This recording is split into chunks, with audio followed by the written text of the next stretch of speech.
Je suis Camille et je suis DRH de transition. Dans un épisode précédent, je vous racontais l'expérience d'une de mes missions avec un organisme de recherche public amené à s'adapter au fonctionnement au mode projet. Je me suis confrontée à des modes de travail en équipe difficiles à concilier avec cette démarche transversale.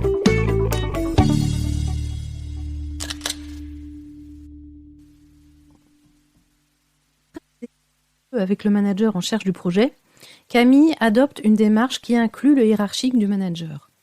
Toutes ces propositions sont soutenues par ce dernier, qui les transforme en consignes pour le manager chef de projet. Ce mode de relation permet de débloquer la situation, mais elle ne plaît pas vraiment à notre DRH qui rêve de concertation, de coopération, de construction collective. Si nous regardons la situation d'un peu plus loin, que voyons-nous ? Camille est ici confronté à un manager qui fait passer sa loyauté à sa hiérarchie avant toute autre considération. Il a également une haute conscience de son devoir et de sa responsabilité personnelle face à celle-ci. Pour lui, décision ou mise en œuvre ne peut relever que du respect des directives de sa hiérarchie. C'est en effet celle-ci qui sait ce qu'il faut faire puisque son statut et sa raison d'être sont de déterminer le seul bon chemin à prendre.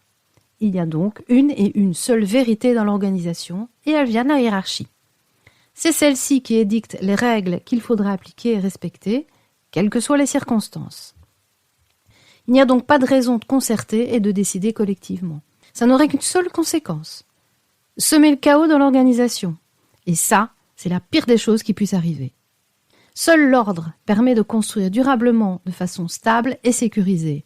Donc, le manager considère la position de Camille comme dangereuse et subversive. Camille, elle, ne peut concevoir que toutes les directives puissent être prises par une hiérarchie qui n'est pas en contact avec le projet ni avec les membres de l'équipe. Elle est convaincue de la richesse de l'intelligence collective, de la nécessaire complémentarité des talents et des expériences de chacun. Elle considère qu'une décision ne peut être acceptée et appliquée de façon harmonieuse et constructive que si elle est prise et validée collectivement par ceux qui auront à l'appliquer. De son point de vue, la position du manager est abusive, rigide et génératrice de mal-être. Elle empêche l'intelligence collective de se mettre en œuvre. Or, pour Camille, la garantie d'une harmonie indispensable pour soi, les autres et l'environnement passe nécessairement par une intelligence collective qui s'appuie sur l'engagement collectif, la tolérance, le respect des ressentis et des émotions, la prise en compte du bien-être, la coopération et les décisions partagées.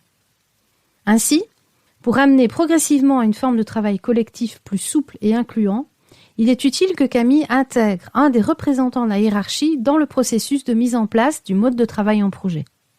Cela permettra que le manager accepte une évolution des règles sans se sentir en défaut ni en danger. Passer d'un mode de travail régi par le rapport hiérarchique à un mode de travail régi par la participation et la coopération directe est trop violent pour le manager, qui logiquement se réfugie dans les fondements de son fonctionnement.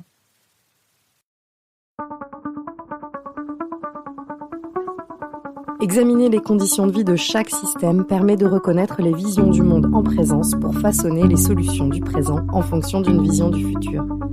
En repérant les personnes ayant traversé le plus grand nombre de visions du monde, nous pourrons donner à chacune de ces visions ce qui est important pour elles.